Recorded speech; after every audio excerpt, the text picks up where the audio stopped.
এবার আন্দোলনে নামলেন অর্জুন পুরস্কার প্রাপ্ত টেবিল টেনিস তারকা মান্তু ঘোষ। মান্তু ঘোষ সহ বেশ কিছু স্বেচ্ছাসেবী সংস্থার তরফে আগামী 9 সেপ্টেম্বর ভোর 4:10 থেকে সকাল 6টা অবধি শিলিগুড়িতে প্রতিবাদ কর্মসূচি হাতে নেওয়া হলো। রাত দখলের পর এবার শিলিগুড়িতে ভোরের দখল নেবেন মান্তরা। তারা জানান প্রতিদিন ধর্ষণ হচ্ছে, বিচার চাই, তিলোত্তমার বিচার এখনো অধরা। ওই দিন সুপ্রিম কোর্টে শুনানি আছে, আমরা লাগাতার আন্দোলন চালিয়ে যাব। তারা কি বললো শোনাবো আপনাদের।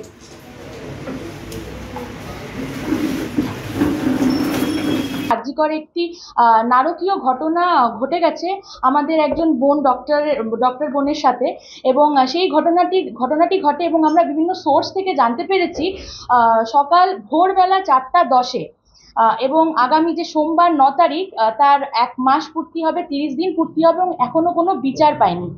সেই জন্য আমরা বিভিন্ন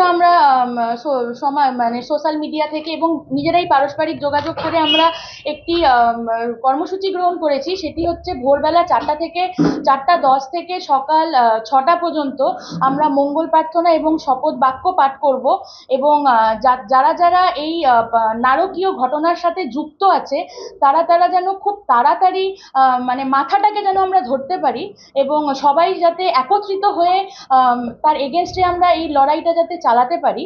এই বিষয়ে আমি আহ্বান করছি, আমরা আহ্বান করছি, যারা যেখান থেকে পারেন তাদের নিজস্ব কোনো জায়গায় একত্রিত হয়ে লড়াই চালিয়ে যান। এই লড়াই কিন্তু যাতে না থামে, সেটাই আমার অঙ্গীকার।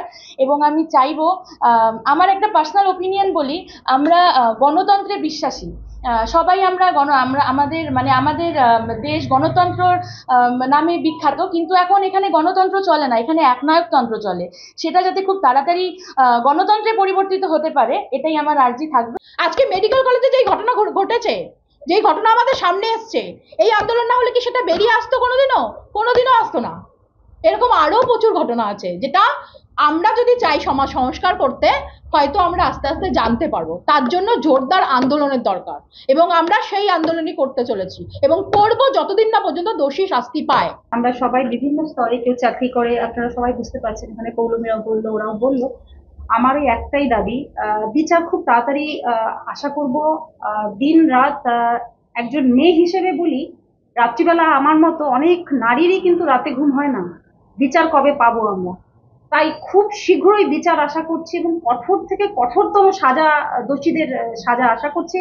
এবং একটা অনুরোধ সবার কাছে, সমগ্র শিলিগুড়িবাসীর কাছে, যত টিচার আছে, যত শিক্ষক শিক্ষিকা, ছাত্র ছাত্রী, খেলোয়াড়, আমার নিজে আমি খেলোয়াড়, একজন নারী, আমি সবাইকে অনুরোধ করব আমাদের সাথে একসাথে সেই দিন যেন 9 তারিখ, যেটা 1 মাস হচ্ছে আমাদের, 4:10 সবাইকে আহ্বান করছি সেইখানে আমাদের সাথে একসাথে এসে আমাদের সাফল্যমণ্ডিত করুন। আমাদের সবার কাছে এটা অনুরোধ, সবার কাছে।